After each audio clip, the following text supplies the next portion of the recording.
Recording in progress. 아버지 감사합니다. 주의 말씀을 삼가 듣고자 합니다. 성령께서 감화 감동하시고 주의 말씀을 말씀 내 가슴에 품을 수 있도록 도와시옵소서. 알아듣게 하시고 볼 수 있게 하시고 깨닫게 하옵소서. 그 진리의 말씀 그대로 하나님의 마음이 담긴 말씀 그대로 우리의 속사람 속에 온전히 스며들게 해주셔서 이 말씀을 따라 주님의 뜻을 받들어 이 하루로 나아가는 우리 이게 하옵소서.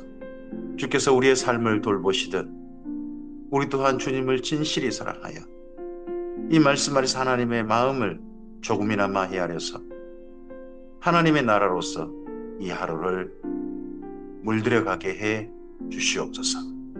예수님의 이름으로 기도합니다. 아멘. 네, 오늘은 마태복음 24장에서 25장까지 말씀 함께 읽습니다. 마태복음 중 예수님의 3대 사역이 있었고 예루살렘으로 올라오는 길이 있었습니다. 그리고 예루살렘에 올라와서 성전에서 성전을 청결하게 하고 그리고 논쟁이 있었습니다. 논쟁 후에 여기 마태복음은 마가복음, 누가복음과 조금 좀 다른 부분이 있습니다.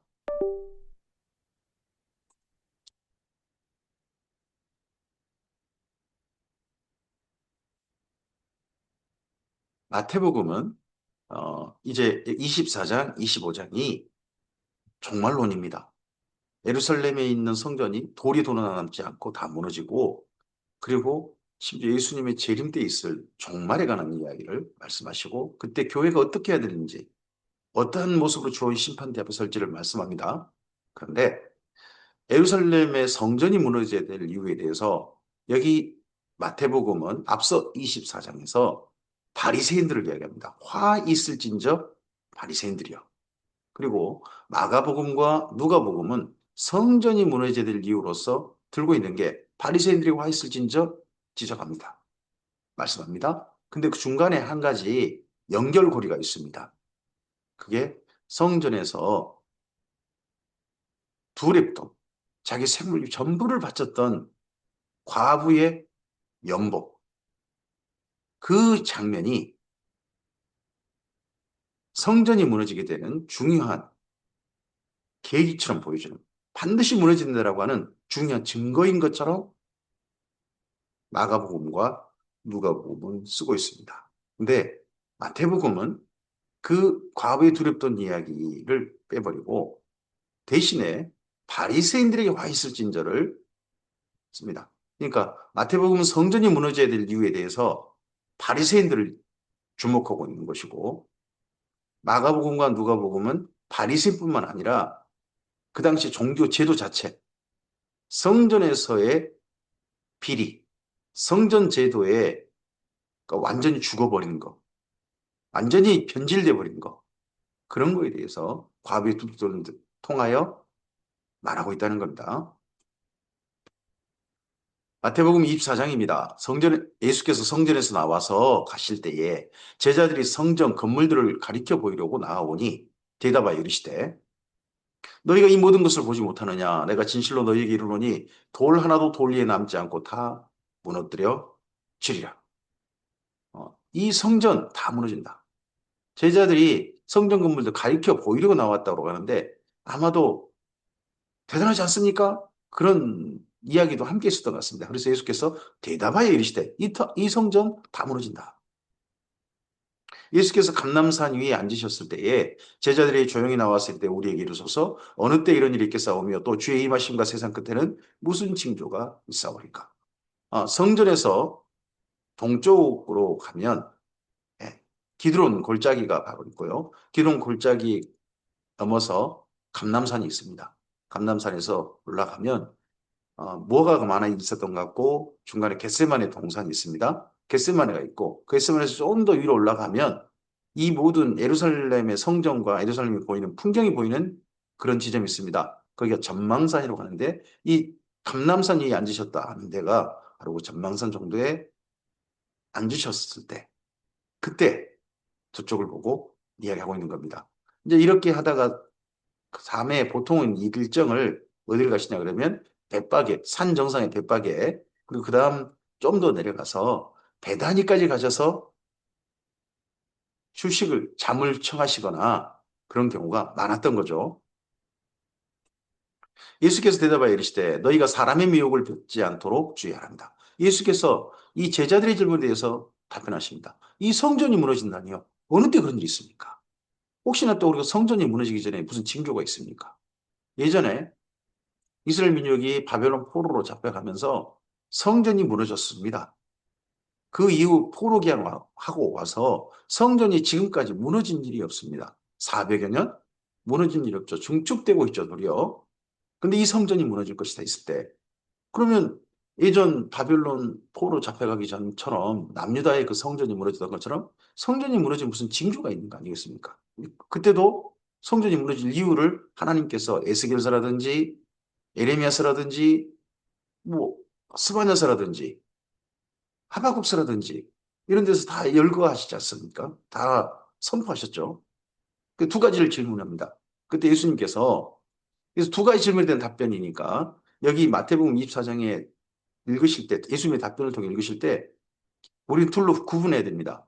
이 성전이 무너진 것 무슨 AD 70년에 일어날 일입니다. AD 70년에 일어날 일이고 예수님이 다시 오실 징조 세상의 끝은 AD 70년에 일어날 일이 아니고 우리 살고 난 한참 언제 있을지 모를 일이잖아요. 근데 예수님이 다시 오신 재림 때 징조를 물어본 건데 여기 첫째 24절부터는 여기 예루살렘 성전 무너진 쪽 그쪽 이야기가 아니라 예수님 재림 때 관련된 이야기입니다. 그럼 한 가지 더 의미심장으로 생각해 봐야 됩니다. 지금도 2000년 전에 세워져 있었던 성전이 예수님 다시 오실 때도 유대교 성전이 세워져 있을 거라는 것을 생각해야 한다는 겁니다. 많은 사람이 내 이름으로 와서 이르되 내가 그리스도라 하여 많은 사람을 미혹하리라. 난리와 난리 소문을 듣겠으나 너희는 삼가 두려워하지 말라. 이런 일이 있어야 돼. 아직 끝은 아니니라. 민족이 민족을 나라가 나라를 대적하여 일어나겠고 곳곳에 지진과 기근이 있으리니 이 모든 것은 재난의 시작이니라. 예수님의 재림 때에 이 땅에 일어날 분명한 사건의 증거가 있죠. 첫째는 수많은 그리스도라고 스스로 자칭하는 자들이 나타날 거란 겁니다. 그리고 난리와 난리 소문이 두 곳으로 옵니다. 하나는 자연재해고 또 하나는 인간재해입니다. 이런 것들이 있을 겁니다. 근데 이 모든 것들은 재난의 시작입니다. 이런 것들은 과거에도 계속되었고 지금도 계속되고 있습니다. 다만 지금 점점점 많아지고 있다. 인간 스스로가 잘못된 이 하나님이 주신 천지 만물을 파괴함으로 말미암아 인간 마음대로 인간을 위한 형태로 바꿈으로 말미암아 곳곳에서 더 많은 지진과 기근이 일어나는 자연재해가 일어나는 그런 날로 가고 있죠. 점점 더 심해질 겁니다. 근데 이 모든 건 재난의 시작이다. 그때 사람들이 너희를 환란에 넘겨주겠으며 너희를 죽이리니 너희가 내 이름 때문에 모든 민족에게 미움을 받으라. 모든 민족에게 미움을 받는 이게 유대인들에게냐, 유대인들의 이야기냐, 아니면 주님의 교회 이야기냐 하는데 우리가 조금 관심을 가져봐야 됩니다. 어, 유대인들은 AD 70년 또는 AD 140년경 정도 그쪽에 두 번의 반란 사건 또는 저항 사건 있다가 완전히 멸망당합니다. 그리고 흩어지죠. 그리고 모든 민족에게 미움을 받습니다. 실제 이스라엘 민족 그 이후에. 근데 여기 마태복음 24장 9절은 예수님의 종말대 사건으로 보면 주님의 진정한 교회들이 모든 민족에게 미움받는 날이 올 것이다.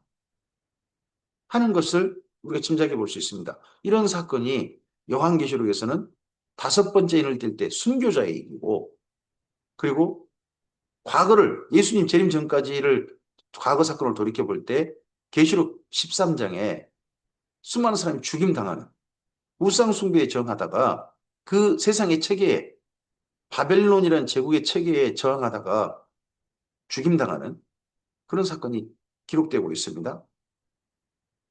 그때 많은 사람이 실족하게 되어 서로 잡아주고 서로 미워하겠으며 거짓 선지자가 많이 일어나 많은 사람을 미혹하겠으며 불법의 성함으로 많은 사람의 사랑이 식어지리라. 그러나 끝까지 견디는 자는 구원을 얻으리라 합니다. 이제 이 이후에 깨어있으라는 표현이 나옵니다. 깨어있으라. 깨어있다는 표현이 뭐가 깨어있는 겁니까?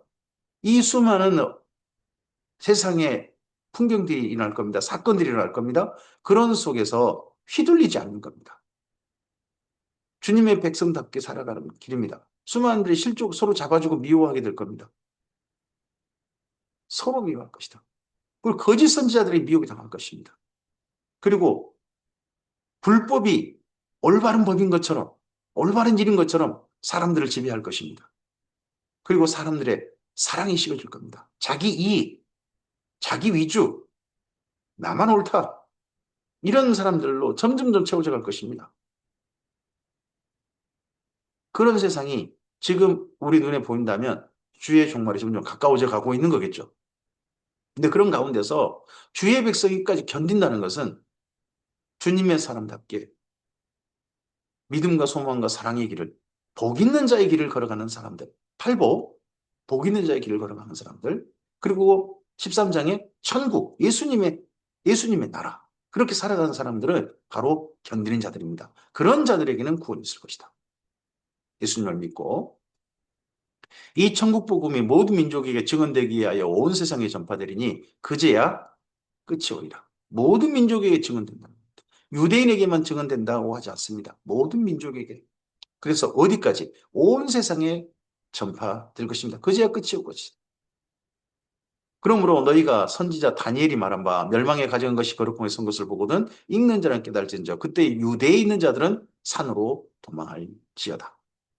이 당시 헤롯 성전이 무너지는 것은 여기 15장 사건은 15장부터의 예수님의 말씀은 AD 70년에 이 당시 예수님께서 지금 보고 계신 성전이 실제 무너지는 겁니다. 그때 뭐가 있습니까? 예전처럼 예전 므낫세가 성전에다가 아세라 목상을 세웠고 그리고 신구약 중간기 정도에 헬라의 헬라 제국의 셀루쿠스 제국의 안디오쿠스 4세 에피파네스가 성전에다가 제우스 신상을 세우고 뒷집을 뿌렸던 것처럼 AD 70년 이전에도 멸망에 가져간 것이 성전이었을 거라는 거죠. 그 멸망에 가져간 게 이스라엘 민족이었습니다. 열심당이라고 하는 그 사람들이 강독대로 변질돼요. 그 강독대 세대가 이 성전을 차지하기 위해 성전에서 자기들끼리 잡아 죽이고 성전을 차지하기 위해 싸워요. 그래서 사람들의 강도때 피가 흘립니다. 그 사건이 멸망에 가져간 것이 되고 말았습니다. 그들이 거룩한 곳에 섰습니다. 지금도 예배당을 차지하기 위해서 사람들끼리 싸우고 자기 이익을 위해서 싸우고 하는 교회 안에 싸우고 있다면 주님의 교회를 교회답지 못하게 만드는 것이 되겠죠. 또 우리 안에 이건 세상의 징조지만 우리 늘 기억해야 됩니다. 우리 한 사람 한 사람이 하나님의 성전입니다. 이 성전 안에 멸망에 가져간 것이 서게 해서는 안 됩니다. 내 안에 우상이 세워져서는 안 됩니다. 내 속에. 탐욕이라고 하는 우상. 내가 스스로 나를 위해서, 나도 모르게 나를 위해서 섬기게 만드는 하나님이라는 신. 그런 걸 내 안에 만들어서는 안 됩니다. 지붕에 있는 자는 집 안에 있는 물건을 가지러 내려가지 말며 밭에 있는 자는 겉옷을 가지러 뒤로 돌이키지 말지어다.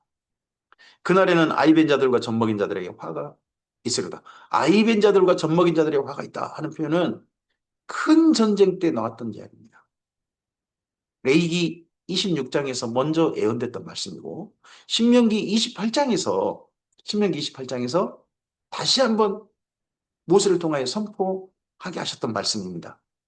반드시 이런 일이 있게 될 것이다. 이스라엘 민족이 실제 이런 일을 겪게 됩니다. 큰 전쟁 때 사마리아가 포위됐을 때 이런 일을 겪었고 남유다의 예루살렘이 포위됐을 때 이런 일이 실제 나타났습니다.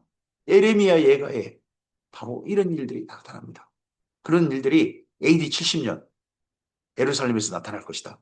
실제 이런 일이 나타났다고 아이 벤자가 배가 갈라져서 죽는 처참한 비극이 일어났고 젖먹이는 이들이 아이가 자기 품에서 죽으면 부엌으로 가져서 음식으로 삼는 그런 끔찍한 일들이 있었다고 요세푸스가 기록하고 있습니다. 예수님의 말씀대로 됐습니다. 그래서 이때 주님의 교회는 이 예루살렘 잊지 말고 산으로 도망가라. 예루살렘이 산입니다. 근데 산으로 도망가라 그럽니다. 그럼 예루살렘으로 도망가면 죽는 겁니다. 그날은. 예루살렘 도망가는 게 아닙니다. 예루살렘 아니고 아예 요단강 건너가서 요르단의 펠라 지역으로 도망쳐야 이 전쟁에 이 휘말리지 않고 전쟁의 소용돌이에서 조금이라도 피할 수 있었습니다. 그래서 그렇게 도망하라는 겁니다. 너희가 도망하는 일이 이거 도망갈 수밖에 없다는 겁니다. 겨울에는 안식일이 되지 아니하도록 기도하라. 이는 그때 큰 환란이 있겠습니다. 창세로부터 지금까지 이런 환란이 있겠고 후에도 없으리라. 이 환란 AD 70년 이스라엘 민족이 끔찍한 일을 당한 거 전 세계에 원래 예루살렘이 한 30만 정도밖에 안 사는데 70만 넘게 디아스포라 유대인들이 절기 지키러 왔다가 돌아가지도 못하고 그 성전 안에서 함께 굶어 죽다가 죽임당하는 그리고 살아남은 자는 포로로 잡혀가는 그런 끔찍한 일이 있게 됩니다. 이들에겐 정말 큰 환란이죠. 뿐만 아니라 예수님 재림 때도 예루살렘을 비롯한 큰 환란이 세상에 있게 되겠죠. 그 날들을 감하지 아니하면 모든 육체가 구원을 얻지 못할 것이나 그러나 택하신 자들을 위하여 그 날들을 감하시리라. 이런 비슷한 표현이 사실은 하박국 3장 2절입니다. 주는 주의 일을 수년 내에 이루소서. 부흥케 하소서가 아닙니다. 이루어지게 하소서. 속히 이루어지게 하소서. 진노 중이라도 궁유를 잊지 마옵소서 하고 예전에 하박국이 기도했습니다. 하나님께 소원을 올려드렸습니다.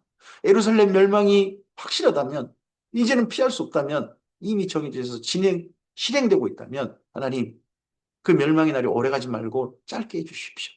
그런 긍휼을 진노 중이라도 긍휼을 베풀어 주시옵소서라고 했는데 예수님께서도 그 멸망의 날에 이 세상의 종말 때도 택하신 자들을 위해서 그 날들을 감하실 것이다 라고 말씀하고 있습니다.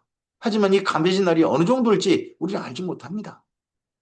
때와 시기에 대해서는 아버지께 있다고 했습니다. 근데 우리에게 사건을 말씀하신 겁니다. 이런 사건이 있게 될 것이다. 사건이 어느 정도 길지, 어느 정도 규모일지, 우리가 어느 정도, 특히 주님을 믿는 사람들이 어느 정도 끔찍한 일을 겪어야 될지는 기록된 정도까지만 우리가 받아들이면 되는 겁니다. 그때에, 바로 그럴 때에 사람이 너희에게 말하되, 예수님을 따르는 너희에게 말하되, 보라, 그리스도가 여기 있다, 혹은 저기 있다 해도 믿지 말라. 어떤 사람이 성전에 앉아가지고 자기를 보여 하나님이라 할 그런 끔찍한 일들이 유대교 성전에서 예루살렘에서 일어날 가능성이 없다고 봅니다. 저는.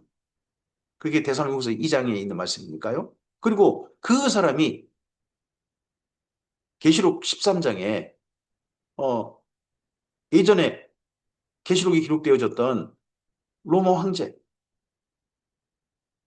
로마 황제가 자기 황제 숭배 신전이 에베소에 세워지고 거기에 절하게 만들었던 그런 끔찍한 일이 나중에 주의 재림 직전에도 있게 될 가능성이 더 높다고 봅니다. 여기 있다 저기 있다. 그에게 절해야 된다. 그거 믿지 마라. 거짓 그리스도들과 거짓 선지자들이 일어나 큰 표적과 기적을 보여 할 수만 있으면 택하신 자들도 미혹하리라. 마지막 때 악령의 마지막 발악이 무엇입니까? 택하신 자들을 할 수만 있으면 미혹하게 하려고 하는 악령의 발악이 뭐냐 그러면 큰 표적과 기사입니다. 진리의 말씀이 아닙니다. 성경 말씀이 아니에요. 큰 표적과 기사입니다. 신비한 일입니다. 과학을 초월한, 상식을 초월한 그런 분명한 이적들이 사람들을 현혹시킬 겁니다. 보라 내가 너희에게 미리 말하노라. 그러면 사람들이 너희에게 말하되 보라 그리스도 광야에 있다 해도 나가지 말고 보라 골방에 있다 해도 믿지 말라. 우리가 믿고 있는 성경 말씀에 예수님 그분 외에는 믿을 리가 없습니다. 주님의 교회에게 주께서 말씀하고 계십니다. 번개가 동편에 나서 서편에 번쩍임 같이 인자 임함도 그런 순식간에 예수님은 임하실 겁니다. 그래서 순식간에 호련히 다 예수님처럼 변화되는 그런 부활의 날이 성도들에게 그날 주어질 것입니다. 하지만 이 땅에는요, 죽음이 있는 곳에는 톡소리들이, 이 땅에는 수많은 죽음들이, 시체들이 널브러진 바로 그날일 겁니다. 그날 환란 후에 즉시 해가 어두워지며 달이 빛을 내지 않으며 별들이 하늘에 떨어지며 하늘의 권능들이 흔들리라. 여기는 요한계시록을 보면 여섯 번째인데 하늘에 별들이 떨어지고 난 그 다음에 현상들입니다. 하늘에 어두워져 버린 거죠. 그때 인자의 징조가 하늘에서 보이겠고 그때 땅의 모든 족속이 통과하며 그들이 인자가 구름을 타고 능력과 큰 영광으로 오는 것을 보리라. 예, 중요한 사인이 무엇입니까?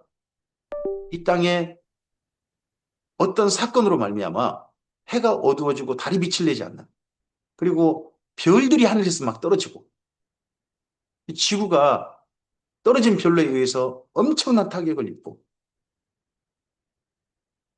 그런 날들이, 하늘의 권능들이 정말 흔들리는 그런 날들이 중요한 증거가 될 것입니다. 그러고 나면 인자의 징조가 보이고 그리고 나서 모든 족속이 주께서 임하심을 보게 될 거란 겁니다.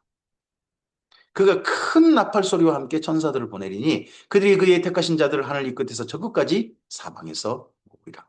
저는 한 가지, 제가 주님을 뵙게 되는 그 날이 주께서 그 전에 쉬게 하시는 낙원에 머물다가 제가 택함 받은 자라면 그러다가 주님을 뵙게 될 가능성이 높다고 저는 생각을 가지고 있습니다. 제가 살아있을 때 주께서 오신다는 것이 꼭 좋은 일만은 아니라고 생각합니다. 그만큼 많은 어려운 환란들이 순식간에 닥칠 테니까요. 다만 그러한 일이 있을 때 주님의 백성들에게는 들리는 소리가 있다는 겁니다. 전 두 가지라고 생각합니다. 하나는 주님께서 이름을 불러주시는 겁니다. 목자이신 예수님께서 양들의 이름을 불러주고 양들은 그의 음성을 알아듣는다고 합니다. 거기에 천사의 큰 나팔 소리가 들릴 겁니다. 요한계시록의 7번째 나팔입니다. 고린도전서 15장에서 51절, 52절 보시면 마지막 나팔입니다. 여기도 마태복음도 큰 나팔 소리 천사를 보낼 겁니다. 그 소리가 들리는 사람들은 주님 앞에 모이는 그 모임에 참여하게 될 것입니다. 저는 이 모임에 참여하고 싶고 저와 함께하고 있는 우리 사랑하는 참빛교회 성도들이 그날 이 소리를 함께 들었으면 좋겠습니다. 그리고 이 말씀을 삼가들은, 지금 들은 주님의 사람들도 그날 이스라엘 민족이 나팔절에 그 나팔 소리 듣고 예루살렘에 모이는 것처럼 우리가 그 음성을 듣고 주 앞에 모일 수 있길 바랍니다. 예전에 하나님께서 시내산에 강림하실 때 사람들이 부는 나팔 소리가 아니었습니다. 하나님께서 시내산에 강림하실 때 이스라엘 민족을 그 앞에 모이게 하실 때에 천사의 나팔 소리가 그 자리를 진동했습니다. 그런 날이, 그런 소리가 우리에게 분명히 그날 들려야 될 것입니다. 무화과 나무의 비유를 외우라. 그 가지가 연하여지고 잎사귀를 내면 여름이 가까운 줄 아나니 이와 같이 너희도 이 모든 일을 보거든 인자가 가까이 곧 문 앞에 이른 줄 알리라. 이스라엘 민족의 그 사는 곳에 계절이 바뀌는 걸 가장 쉽게 알 수 있는 나무가 무화과 나무란 말이에요. 거기는 봄이 없습니다. 우기라는 겨울이 끝나면 바로 여름으로 넘어갑니다. 그러할 때 중요한 흔한 그들의 눈에 보이는 것 중에 무화과 나무가 가지를 내고 그 다음에 잎사귀를 내는 겁니다. 근데 이게 뭐냐? 이스라엘 독립 아닙니다. 그 다음 33절에 나옵니다. 이와 같이 너희도 이 모든 일을 보거든입니다. 이 앞서까지 지금 32절 앞에까지 그 모든 사건들, 하나님께서 때와 시기는 말씀하지 않으셨습니다. 하지만 사건들은 계시해 주셨습니다. 이 모든 일을 보거든 주님께 가까이 왔구나 하는 걸 알라는 겁니다. 내가 진실로 너희에게 말하노니 이 세대가 지나가기 전에 이 일이 다 일어나리라. 이 말씀은 의미심장합니다. 이 세대가 지나가기 전에 이 모든 일이 다 일어나리라. 예수님께서 30년, 33년, AD 33년 정도에 십자가에 못 박히시고 지금 예루살렘을 바라보시면서 이 말씀을, 예언의 말씀, 종말을 선포하고 계십니다. 근데 그로부터 이스라엘 민족의 한 세대는 보통 40년이거든요. 70년. 40년 다음에 70년이잖아요. 70년. 그때 예루살렘이 멸망했습니다. 이 세대가 지나기 전에 일이 다 일어나리라. 나중에 주의 재림이 분명히 있다. 정말 이건 확실한 역사적 사건이 될 것이다 하는 중요한 증거가 뭐냐? 정말 예수님 말씀처럼 34절 말씀처럼 40년 채워지기 전에 예루살렘이 멸망했고 성전이 실제로 무너졌다는 겁니다. 이게 중요한 증거가 됩니다. 우리에게 천지는 없어질지언정 내 말은 없어지지 아니하리라. 예수님 다시 한번 강조하십니다. 그러나 그날과 그때는 아무도 모르나니 하늘의 천사들도 아들도 모르고 오직 아버지만 아시느니라. 그 날과 그때는 우리 관심 가질 게 아닙니다. 다만 사건들은 관심 있게 보아야 됩니다. 노아의 때와 같이 인자의 임함도 그러하리라. 홍수전에 노아가 방주에 들어가는 날까지 사람들이 먹고 마시고 장가들고 시집가고 있으면서 홍수가 나서 그들을 다 멸하기까지 깨닫지 못하였으니 인자의 임함도 이와 같으리라. 사람들의 일상생활이 진행될 겁니다. 일상생활이 진행되되 그 속에서 사람들은 악해지고 불법이 상하고 사람들이 일상생활이 진행되는데도 세상이 점점점 자연재해가 심해지고 사람들끼리 서로 싸우고 죽이고 하는 일이 많아질 겁니다. 지금도 보십시오. 지금도 수많은 자연재해가 있지만 지구를 곳곳에서 지금 자연재해가 일어나고 있지만 우리는 일상생활을 누리고 있지 않습니까? 수많은 곳곳에서는 스페인에서 큰 무더위 때문에 1,000명이 넘게 죽었다고 합니다. 그리고 그 무더위 때문에 곳곳에 산불이 일어나고 튀르키라든지 스페인 쪽 산불도 일어나고 근데 막지를 못하고 있습니다. 미국도 중국도 심지어 우리나라도 이 자연재해가 심해지고 있습니다. 화산도 활동도 지금 저 북극 쪽에도 러시아 쪽에서도 그리고 동남아 쪽에서도 지금 이런 화산 활동들이 곳곳에서 심해지고 있습니다. 그렇지만 우리 일상이 진행되고 있습니다. 여기 사람들이 먹고 마시고 장가들고 시집가고 그런 것처럼 멸망이 온다? 이런 것에 우리는 익숙하게 점점 적응하고 살다 보니까 점점 사람들이 약해지고 우리 삶이 악해지는데도 깨닫지 못하다가 뜻밖의 주의 재림을 만나는 사람들도 있을 것입니다. 깨닫지 못하는 사람들, 감각하지 못하는 사람들. 그때 두 사람이 밭에 있으면 한 사람은 내려가고 한 사람은 버려둠을 당할 것이요. 두 여자가 맷돌질을 하고 있으면 한 사람은 내려가고 한 사람은 버려둠을 당할 것이다. 밭에서 일하는 사람들은 아마도 낮 시간이 될 거고 맷돌질하고 있는 사람들은 저녁 때 정도 겁니다. 누가 보면 밤에 잠자리 드는 것도 나옵니다. 지구 곳곳이 다양한 일들 속에서 한날에 순식간에 사람들이 이런저런 일을 하다가 누군가는 부름받을 겁니다. 그러면 우리가 주의 재림을 기다리는 건요. 여기 예수님께서 열거하신 주의 재림을 만나게 되는 그 장소가 하나도 예배당이 없어요. 기도하다가 만났다는 사람도 없어요. 우리 일상입니다. 우리가 주님의 말씀 따라 성실하게 오늘을 사는 거 그게 주의 재림을 만나는 가장 중요한 준비입니다. 깨어있는 겁니다. 그러므로 깨어있으라. 그 어느 날에 너희 주가 임하는지 너희가 알지 못함이라. 이 세상의 풍조에 휘말려 가지고 함께 불법이 성하는 대로 함께 미워하고 잡아 죽이고 하는 대로 함께 악해지는 대로 사랑이 식어진 대로 우리 삶이 휩쓸리면 안 됩니다. 주님의 사람답게 우리 자리를 지키는 겁니다. 사랑하고 믿음을 지키고 소망을 따라 사는 이 자리에서 흔들리지 않는 겁니다. 그게 깨어있는 겁니다. 너희도 아는 바니 만일 집주인이 도둑이 어느 시각에 올 줄 알았더라면 깨어있어 그 집을 뚫지 못하게 하였으리라. 그러므로 너희도 준비하고 있으라. 생각하지 않은 때에 인자가 오리라 합니다. 준비하고 있다는 것은 뭘까요? 이 다음에 이제 계속 이야기합니다. 이제 45절부터 저는 차라리 45절부터를 차라리 이 다음에 25장으로 하면 어떨까라는 제안을 해보고 싶습니다. 충성되고 지혜 있는 종이 되어 주인에게 그 집사람을 맡아 때를 따라 양식을 나눠줄 자가 누구냐? 주인이 올 때 그 종이 이렇게 한 것을 보면 그 종이 복이 있으리로다. 내가 진실로 너희에게 이르노니 주인이 그 모든 소유를 그에게 맡기리라. 만일 악한 종이 마음에 생각하기를 주인이 더디 오리라 하여 동료들을 때리며 술 친구들과 더불어 먹고 마시게 되면 생각하지 않는 날 알지 못하는 시각에 그의 주인이 이르러 엄히 때리고 외식하는 자가 받을 벌에 처하리니 거기서 슬피 울며 이를 가며 세상에 종말이 있을 거라는 겁니다.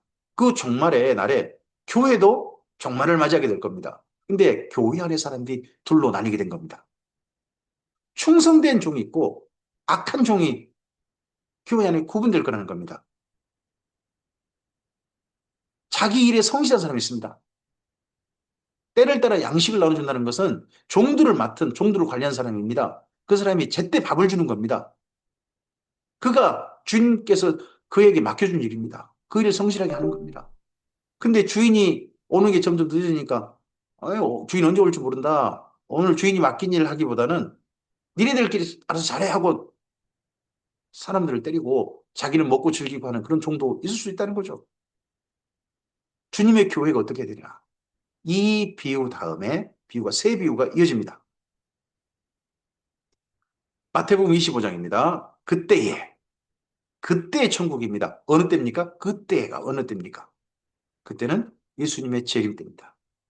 그래서 두 가지 비유가 그때의 천국은 이라는 표현이 전제된 두 가지 비유입니다. 첫 번째 비유가 마치 등을 들고 신랑을 맞으러 나간 열 처녀와 같다 하리니 그때의 천국, 교회를 가리킵니다.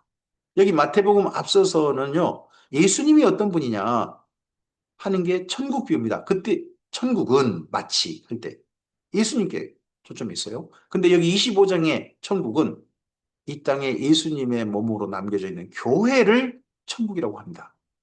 오늘 우리가 천국들입니다. 우리가 천국으로 오늘 사는 겁니다. 그 중에 다섯은 미련하고 다섯은 슬기는 자라. 미련한 자들은 등을 가지되 기름을 가지지 아니하고 슬기는 자들은 그릇에 기름을 담아 등과 함께 가져갔더니 신랑이 더디 오므로 다 졸며 잘세 밤중에 소리가 났을 때 보라 신랑이로다 맞으러 나오라 하매 이에 그 처녀들이 다 일어나 등을 준비할세 미련한 자들이 슬기는 자들에게 이르되 우리 등불이 꺼져가니 너희 기름을 좀 나눠달라 하거늘 슬기는 자들이 대답하여 이르되 우리와 너희가 쓰기에 다 부족할까 하노니 차라리 파는 자들에게 가서 너희 쓸 것을 사라 하니 그들이 사러 나간 사이에 신랑이 오므로 준비하였던 자들은 함께 혼인잔치에 들어가고 문은 닫힌지라. 이게 이스라엘 민족의 풍습이라고 합니다. 신랑이 혼인집에 잔치집에 그 신부의 집에 도착을 한다고 해요. 그게 결혼식 장면이라고 합니다. 신랑의 집에 신부가 오는 게 아니라 먼저 신부의 집에 신랑이 와가지고 도착하면 문을 닫고 일주일이든지 그 안에 있는 사람들과 함께 잔치를 한다고 하죠. 그 안에 있는 사람들과 함께 잔치를 하는데 문이 닫혀버린 거죠. 더 이상 사람이 들어오지 못하는 겁니다. 요 잔치에. 그 후에 남은 처녀들이 와서 이르되 이들 기름 뭐 사러 나갔거나 그런 사람들이죠. 주여 주여 우리에게 열어주소서. 대답하여 이르되 진실로 너희에게 이르노니 내가 너희를 알지 못하노라 하였느니라.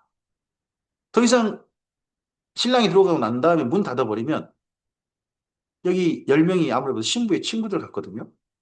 그리고 신랑을 신부역으로 이끄는 이제 이스라엘 민족의 풍습상 신부는 방에서 못 나옵니다. 방에서 못 나오고 방에서 가만히 있어야 됩니다. 그럼 방에서 신랑을 맞이하는 거죠. 그 방까지 신랑을 인도해 주는 들러리들, 신부 친구들이 10명 같은데 그 중에서 5명은 못 들어온 거죠. 여기 비유상. 근데 그 5명이 문이 닫히고 난 다음엔 신부의 친구들이라 할지라도 못 들어온다는 겁니다. 그게 그들의 풍습입니다.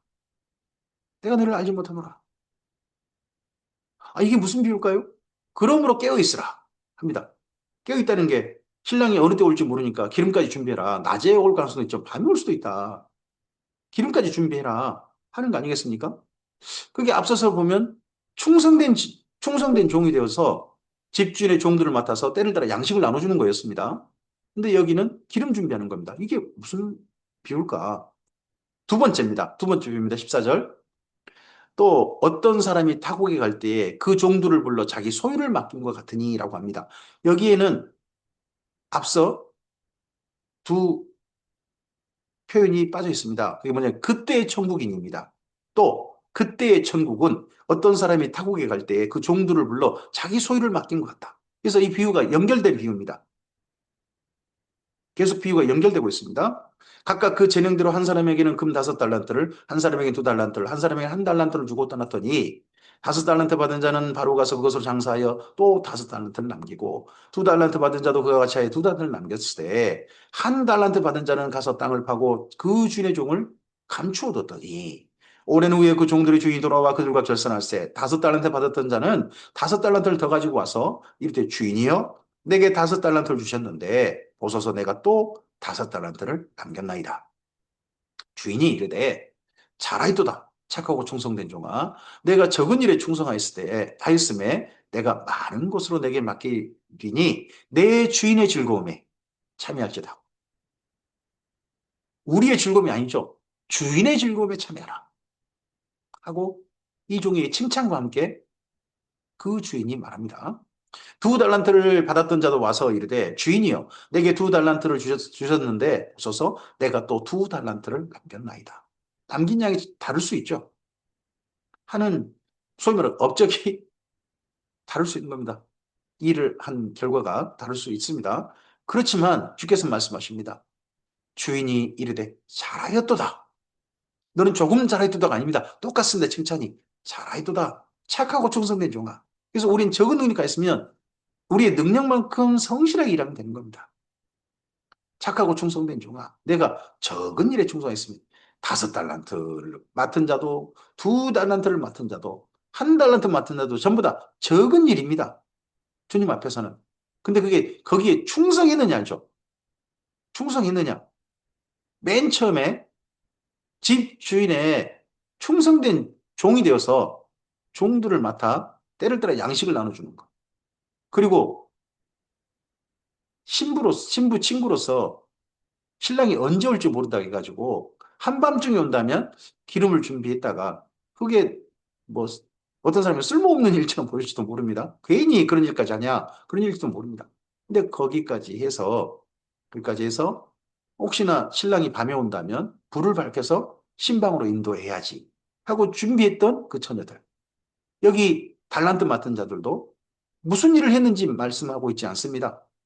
무슨 일을 했는지는 말씀하고 있지 않아요? 근데 그 일을 자기가 성실하게 해가지고 이유를 남겼다는 거죠. 내 주인의 즐거움에 참여할지어다 하고 1달란트 받았던 자는 와서 이르되 주인이여 당신은 굳은 사람이라 심지 않은 데서 거두고 해치지 않은 데서 모으는 줄 내가 알았으므로 두려워하여 나가서 당신의 달란트를 땅에 감추어 두었나이다. 보소서 당신의 것을 가지셨나이다. 물론 그대로 주인의 것 그대로 주인의 손에 들려줬죠. 근데 그 주인이 대답하여 이르되 악하고 게으른 종아. 잘 봐야 됩니다. 게으른 게 악한 겁니다. 게으르고 악한 종아도 되고요. 악하고 게으른 종도 됩니다. 두 개는 똑같습니다. 우리가 주님의 일을 하지 않는 것. 그게 불법입니다. 그게 사랑이 식어지는 겁니다. 악하고 게으른 종아, 내가 심지 않은 데서 거두고 해치지 않은 데서 모으는 줄로 내가 알았느냐? 그러면 내가 마땅히 내 돈을 취리한 자들에게 맡겼다가 내가 돌아와서 내 연금과 이자를 받게 있을 것이니라 하고 주인이 종들에게 이 각각 1달란트, 2달란트, 5달란트를 맡기면서 여행을 갔던 이유는 그냥 돈 그대로 가만두는 게 아니라 종들에게 맡겼던 이유는 그 종들에게 나름 수익을 내보라고 맡겼다는 거라는 겁니다. 수익을 내보라고. 너가 잘 보관했다가 나한테 주는 게 아니라 수익을 내봐라. 했다는 거였다는 겁니다. 그럼 우리가 이 땅에서 뭘 남겨야 됩니까? 우리 삶을 통하여서 주님께서 기대하시는 이익을 남겨야 됩니다. 주님께서 기대하시는 하나님 나라를 확장시켜야 되는 겁니다. 그게 무슨 일이냐를 우리가 좀 알아들어야 되는 거죠. 그에게 그 1달란트를 빼앗아 10달란트 가진 자에게 주라. 무릇 있는 자는 받아 풍족하게 되고 없는 자는 그 있는 것까지 빼앗기리라. 주님의 교회 안에서 이런 일이 벌어지게 될 겁니다. 그리고 이 무익한 종은 바깥 어두운 데로 내쫓으라. 거기서 슬피움의 일을 갈리라 하니라. 자, 다 보십시오. 맨 먼저 충성된 종 말고 악한 종. 그는 맞고 불이익을 받았습니다. 그리고 슬기롭지 못했던 처녀들 혼인잔치에 참여를 거절당했습니다. 그리고 여기 주께서 기대하시는 수익을 내지 못했던 그 종도 그 집에서 쫓겨나서 바깥 어두운 데서 슬픔의 일을 가는 다 쫓겨납니다. 다 쫓겨납니다. 주께 버림당합니다. 그러면서 마지막 표현을 하십니다. 이게 무슨 말이지? 깨어있다는 게 뭐지? 하는 게 마지막 비유에서 우리에게 이해되도록 합니다. 인자가 자기 영광으로 모든 천사와 함께 올 때 자기 영광의 보좌에 앉으리니 모든 민족을 그 앞에 모으고 각각 구분하기를 목자가 양과 염소 구분한 것 같이 하여 양은 그 오른편에 염소는 왼편에. 우리가 흔히 이걸 양과 염소의 비유라 그렇게 표현합니다. 그때 임금이 그 오른편에 있는 자들에게 이르시되 내 아버지께 복을 받을 자들이여 나와 창세로부터 너희를 위하여 예비된 나라를 상속받아. 여러분 마태복음이 시작이 어디냐? 심령이 가난한 자는 복이 있나니. 이 말씀 선포로서 마태복음이 시작되고 있습니다. 팔복, 복 있는 자. 예수님께서 마지막 세상의 종말에 말씀합니다. 종말 때 내 아버지께 복 받을 자들이, 이 땅에 복 있는 자들, 하나님의 복 있게 사는 사람들이 그날 하나님께서 예비하신 복을 받을 것입니다. 그 복이 뭐냐? 예비된 나라를 상속받는 겁니다. 내가 줄일 때 너희가 먹을 것을 주었고 목마를 때 마시게 하였고 나그네 되었을 때 영접하였고 헐벗을 때 옷을 입혔고 병들었을 때 돌보았고 옥에 갇혔을 때 와서 왔느니라 라고 이 임금님이 말씀합니다. 그렇죠? 양의 입장에 있던 사람들을 이렇게 표현했습니다. 의인들이 대답해야 합니다. 잘 보시기 바랍니다. 의인들이 어떤 일을 한 사람들입니까? 줄일 때 먹을 것을 주었고 목마를 때 마시게 했고 나그네 되었을 때 영접하였고 헐벗었을 때 옷을 입혔고 병들 때 돌보았고 옥에 갇혔을 때 와서 본 것이 의인들의 삶이었습니다. 이들을 양이라고 부르고 오른편의 선자라고 부르고 그리고 의인들이라고 부릅니다. 근데 이에 의인들이 대답하여 이르되 주여 우리가 어느 때에 주께서 줄인 것을 보고 음식을 대접하였으며 목마르신 것을 보고 마시게 하셨나이까? 어느 때 나그네 되신 것을 보고 영접하였으며 헐벗으신 것을 보고 옷 입혔나이까? 어느 때 병드신 것이나 옥에 갇히신 것을 보고 가서 배웠나이까? 아무리 삶을 돌이켜봐도 주님과 만난 기억이 없습니다. 그 임금님과 만난 기억이 없습니다. 임금님 그때 처음 본 겁니다, 실제로. 근데 임금님이 내가 헐벗었다. 내가 굶주렸었다. 내가 나그네로 널 찾아왔다. 내가 옥에 갇혔었다. 하시는 겁니다. 그때 너희가 나 찾아봐주고 나를 돌봐주었다. 이들이 어이없어 하는 거죠. 그런 일이 없는데요. 그랬는데 이 임금님께서 말씀하십니다. 임금이 대답하여 이르시되 내가 진실로 너희에게 이르노니 너희가 여기 내 형제 중 지극히 작은 자 하나에게 한 것이 곧 내게 한 것이니라.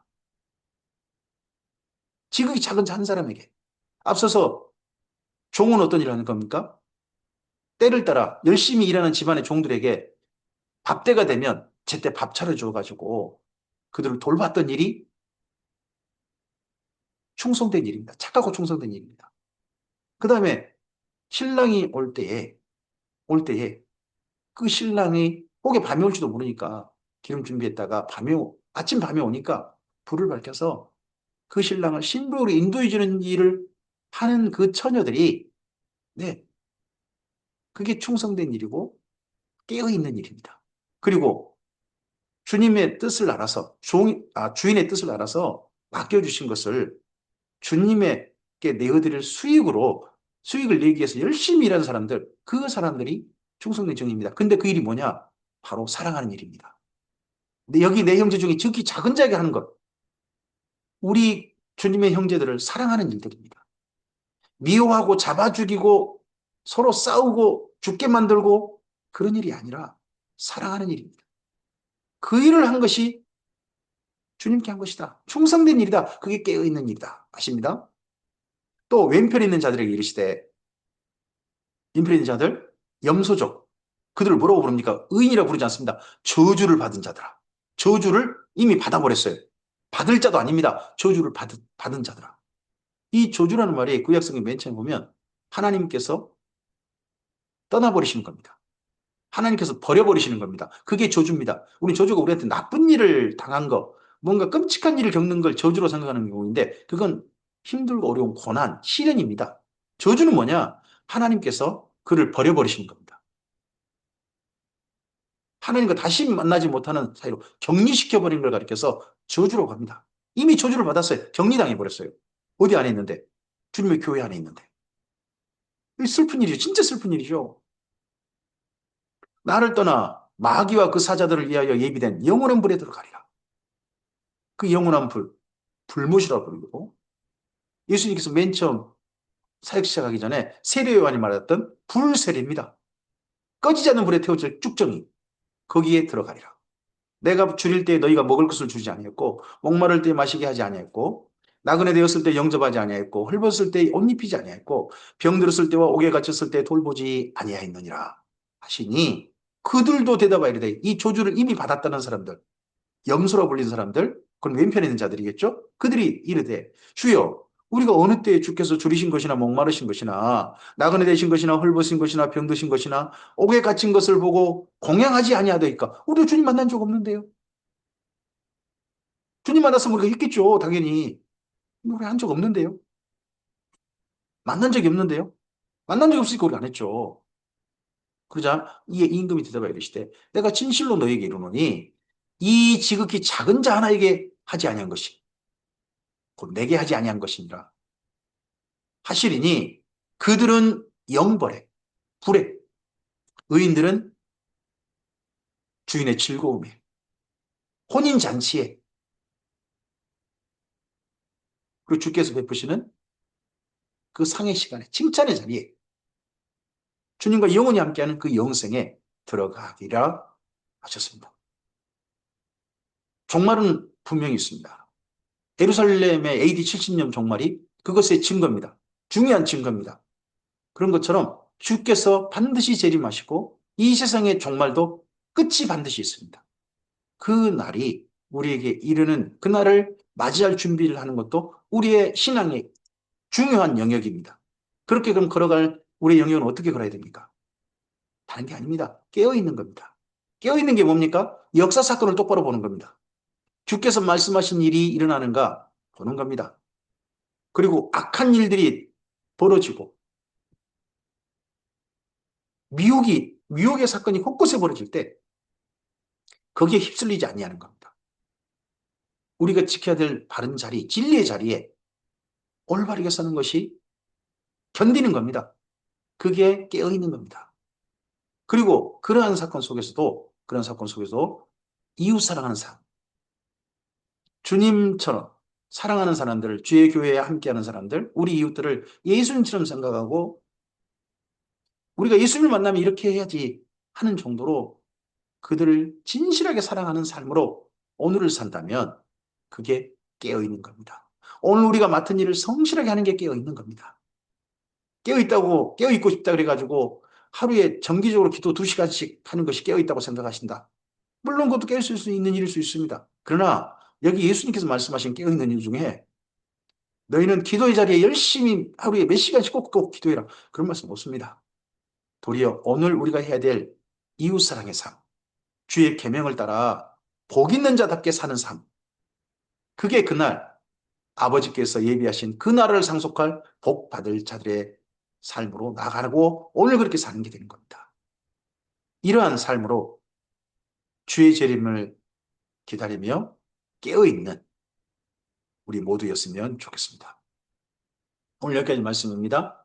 이런 말씀을 전하시고서 이 이후 예수님께서는 제자들과 성만찬하신 후에 십자가에 죽으시고 사흘 만에 부활하였습니다. 이 다음 말씀으로 이어지도록 하겠습니다. 오늘도 주께서 허락하신 말씀을 따라 우리는 주님을 기다리는 사람들입니다. 우리에겐 이미 주님께서 오셨습니다. 이미 AD 70년의 예루살렘 멸망이 분명히 역사 속에 증거로 있습니다. 우리는 아직 주의 재림을 맞이하지 못했습니다. 하지만 주의 재림을 기다리고 있는 오늘입니다. 언제 그날이 올지 때와 시기는 우리는 모릅니다. 하지만 이 역사 속에 일어난 사건들, 주께서 말씀하신 사건들은 분명히 우리 눈으로 우리의 속사람으로 분별할 수 있습니다. 그런 가운데서 주의 사람답게 깨어있으라고 하신 주님께서 깨어있으라고 하신 게 어떤 삶인지 이 말씀을 통해 분명하게 알아들어서 주께서 기대하시는 정말 복 받을 자들의 오늘 하루로 성실하게 살아가는 하나님의 나라를 이루어가는 주님의 말씀을 받들어서 이웃을 사랑하는 삶으로 나가는 우리 모두이기를 바랍니다. 그렇게 나갈 때 성령께서 우리를 도우실 줄 믿습니다. 감사합니다.